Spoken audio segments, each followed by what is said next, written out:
आदाब, आप देख रहे हैं सहारा न्यूज़ नेटवर्क का उर्दू चैनल आलमी सहारा। दिन भर की खबरों के साथ हाजिर हूं मैं सैयद मेराज। आइए डालते हैं नजर अब तक की सुर्खियों पर।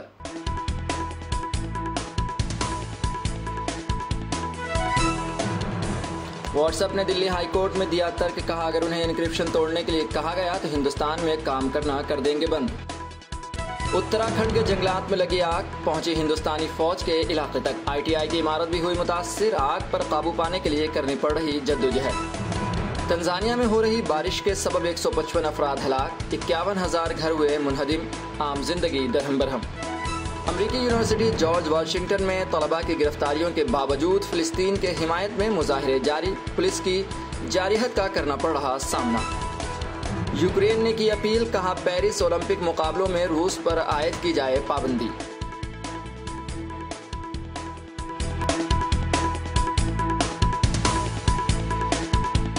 अब पेश है खबरों की तफसीलात। दिल्ली के वजीर आला अरविंद केजरीवाल की गिरफ्तारी के खिलाफ आम आदमी पार्टी के कारकुनान और लीडरान ने जेल का जवाब वोट से मुहिम की शुरुआत की।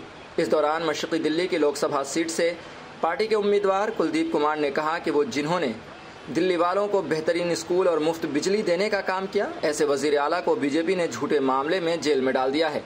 उन्होंने कहा कि आज से सुनीता केजरीवाल का रोड शो शुरू होगा। वो इस हुकूमत के खिलाफ लड़ने के लिए दिल्ली के आवाम से हिमायत और उनकी दुआएं मांगने जा रही हैं। आज दिल्ली के लोग तैयार हो चुके हैं, खड़े हो चुके हैं कि उनके बेटे, उनके भाई अरविंद केजरीवाल जी, जिन्होंने दिल्ली के लाखों बच्चों के सरकारी स्कूल को शानदार बनाने का काम किया, जिन्होंने दिल्ली की महिलाओं को बसें फ्री यात्रा देने का काम किया, जिन्होंने दिल्ली के लोगों को 24 घंटे बिजली देने का काम किया, जिन्होंने दिल्ली के लोगों को 200 यूनिट बिजली फ्री देने का काम किया, बिजली के बिल जीरो करने का काम किया, जिन्होंने हमारे दिल्ली की महिलाओं के लिए 1,000 रुपये प्रतिमाह देने की शुरुआत की, बजट में पास करने का काम किया। ऐसे मुख्यमंत्री को भारतीय जनता पार्टी ने झूठे फर्जी केस में फंसाकर एक ऐसे व्यक्ति की गवाही पर, जिसने भारतीय जनता पार्टी को 60 करोड़ का चंदा दिया, वो शरद चंद्र रेड्डी की गवाही पर दिल्ली के लोकप्रिय मुख्यमंत्री को जेल में डाला हुआ है। दिल्ली के लोग इनके षड्यंत्र को समझ चुके हैं और अब की बार आने वाली 25 मई को जेल का जवाब वोट से देने के लिए तैयार है। और अब क्या बता देंगे कि भारतीय जनता पार्टी, तुम जिस तानाशाही में, जिस घमंड में आज सरकार चलाने की कोशिश कर रहे हो, दिल्ली की सरकार को गिराने की कोशिश कर रहे हो, दिल्ली के लोग उसका जवाब दे देंगे। बिहार के साबिक नायब वजीर आला और आरजेडी लीडर तेजस्वी यादव के ट्वीट पर आरजेडी लीडर मृत्युंजय तिवारी ने कहा, कल वजीर आजम नरेंद्र मोदी ईवीएम पर सुप्रीम कोर्ट के फैसले पर बोलते रह गए, लेकिन इस बार उन्होंने 400 पार का नारा देना बंद कर दिया। दूसरे मरहले की वोटिंग के बाद से वाज़ेह हो गया कि उनकी सीटें 100 पार भी नहीं आने वाली हैं। रह गए, लेकिन अब की बार 400 पार का नारा भूल गए, बंद कर दिया। दूसरे चरण के मतदान के बाद से ही स्पष्ट हो गया कि बीजेपी का 400 पार का जो नारा था वो प्रधानमंत्री जी ने अब बंद कर दिया, तो 100 पार भी नहीं आने वाला है। राजस्थान में मस्जिद के एक इमाम को कत्ल करने का मामला सामने आया है। राजस्थान के कंचन नगर में आज सुबह 3 बजे मस्जिद में घुसकर मस्जिद के इमाम माहिर को डंडों से पीट कर कत्ल कर दिया गया।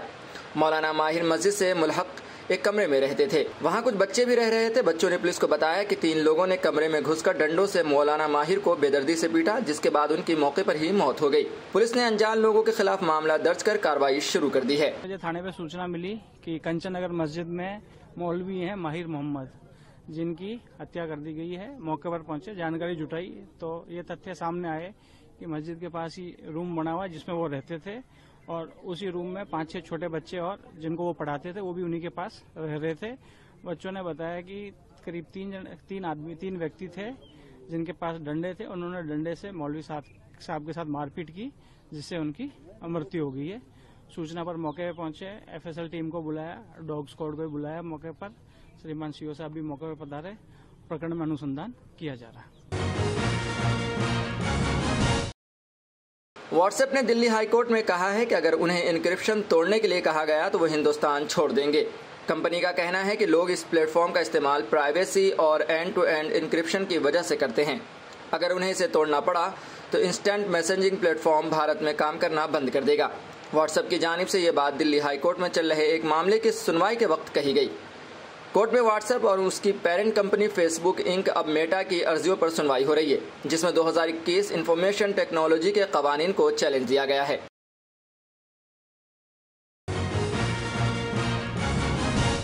उत्तराखंड के जंगलात में आग लगने का सिलसिला जारी है। अब नैनीताल के नवाही नैनीताल भवाली रोड पर पाइन्स के जंगलात में आग लग गई है, जिसमें जंगल का एक बड़ा हिस्सा और ITI की बिल्डिंग जद में आ गई है। नैनीताल में लड़िया काटा इलाके के जंगल में भी आग लगी हुई है। आग की वजह से नैनीताल से भवाली जाने वाली शाहराह पर धुआं छाया हुआ है, जिसकी वजह से आमदोरफ्त मुतासिर हो गई है। तेज हवाएं चलने की वजह से फायर ब्रिगेड की टीम को आग पर काबू पाने में मशक्कत करनी पड़ रही है। नैनीताल के पास लड़िया काटा में आग लगने से इंडियन आर्मी के इलाके में आग पहुंच सकती है। इसको देखते हुए फौज के जवान भी आग बुझाने में लगे हुए हैं। बताया जा रहा है कि कल से इंतजामिया हेलीकॉप्टर के जरिए नैनीताल और भीमताल झील से पानी लेकर आग बुझाने की कोशिश करेगा। नैनीताल समेत कुमाऊं के जंगलों में भी आग लगी है। नैनीताल के बल्दिया खान, ज्योलिकोट, मंगोली, खुरापताल, देवीधुरा, भवाली, पाइनस, भीमताल, मुक्तेश्वर समेत आसपास के जंगलों में आग लगी हुई है।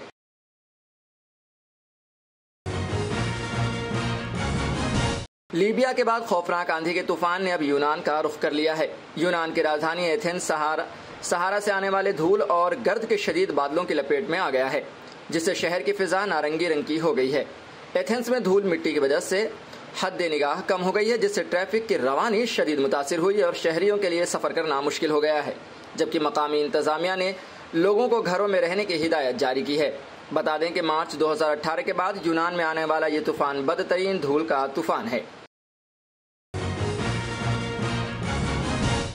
पाकिस्तान के शहर लाहौर में तूफानी हवाओं के साथ साथ तेज बारिश, जलबारी और आंधी ने तबाही मचा दी। कई दरख्त और खंभे उखड़ गए, जिससे बिजली का निजाम दरहम बरहम हो गया। हवाओं की रफ्तार 84 किलोमीटर फी घंटा, जबकि बारिश 288 मिलीमीटर फी घंटा दर्ज की गई है। तंजानिया से गुज़िश्ता कुछ हफ्तों में रह कर बारिश हो रही है, जिससे मुल्क में तबाही वाले हालात पैदा हो गए हैं। लगातार हो रही बारिश से सैलाब और जमीन धंसने के कई वाकयात पेश आ चुके हैं, जिसमें अब तक 155 लोगों की जान जा चुकी है। बारिश की वजह से पैदा हुए मौजूदा हालात देखते हुए तंजानिया के वजीर आजम कासिम मजलीबा ने इसके लिए अल नीनो माहौलियाती पैटर्न को जिम्मेदार ठहराया है। तंजानिया में लगातार हो रही बारिश की वजह से सड़कें, पुल और रेल रोड को काफी नुकसान पहुंचा है। PM मजालिबा ने कहा, आंधी तूफान के साथ भारी अल नीनो बारिश की वजह से मुल्क के मुख्तलिफ इलाकों में सैलाब और लैंडस्लाइडिंग की वजह से काफी नुकसान हुआ है। उन्होंने बारिश के तबाहकुन असरात के लिए गैर मुस्तहकम ज़रई तरीकों को जिम्मेदार ठहराया है। उन्होंने कहा कि इस गैर मुस्तहकम ज़राअत के तरीकों में फसलों को काट कर जलाना, मवेशियों की बेकाबू अंदाज में चराई और जंगलों की कटाई शामिल है। गिरफ्तारियों और पाबंदियों के बावजूद फिलिस्तीन की हिमायत में मुजाहिरे लगातार जारी हैं। अमेरिका में जॉर्ज वाशिंगटन यूनिवर्सिटी के तलबा के इसराइली जराइम के खिलाफ और फिलिस्तीन के हक में मुजाहिरों के बाद फ्रांस की एक यूनिवर्सिटी में भी फिलिस्तीनियों के हक में मुजाहिरे शुरू हो गए हैं। पेरिस के मारूफ साइंसेस यूनिवर्सिटी में तलबा ने गजा में जारी जंग के खिलाफ एहतजाज किया। तलबा अपनी यूनिवर्सिटी से इसराइल के अक़दामात की मजम्मत का मुतालबा कर रहे हैं।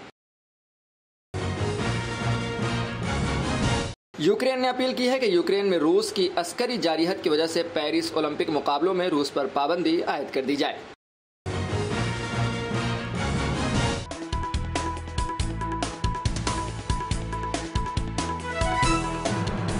व्हाट्सएप ने दिल्ली हाई कोर्ट में दिया तर्क, कहा अगर उन्हें एन्क्रिप्शन तोड़ने के लिए कहा गया तो हिंदुस्तान में काम करना कर देंगे बंद।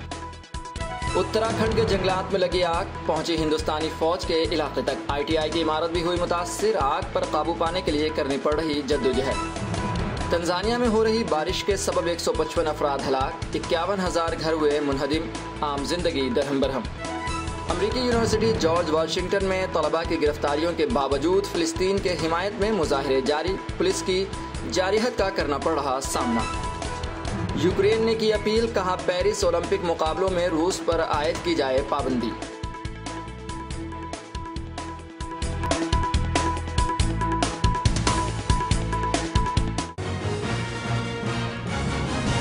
फिलहाल खबरनामे में इतना ही। हमें दीजिए इजाजत और ताज़ा तरीन खबरों के लिए देखते रहें आलमी सहारा।